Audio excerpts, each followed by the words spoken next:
da nga jàpp ni yoon yooyu ñu jël du yooyu du foofu la ni xaar. non ñu ngi dugal seen bopp ci guuta.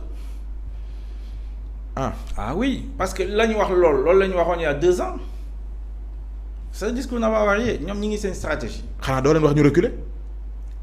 Man day état recule. man Macky Sall nee na la ñu ñaan ko njëkk xaw ma janvier la. waaw loolu moom ci mandat bi la xam naa ne. loolu fa la toll. mandat bi ak fa la toll Macky Sall mais du ma ko ne reculer parce que su ma ko waxee day mer. mais mën naa ko ne président tamit xoolaatal cette stratégie.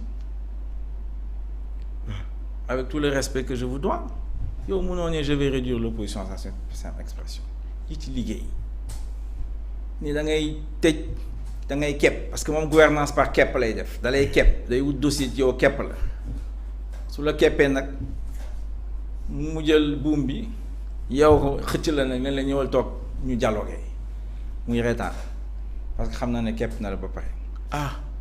loolu mooy yaa ngi joxe yaa ngi def de manière image ci. non dialogue bi passé xam naa. non gouvernance Macky Sall par kepp loolu lay liggéeyee noonu lay def.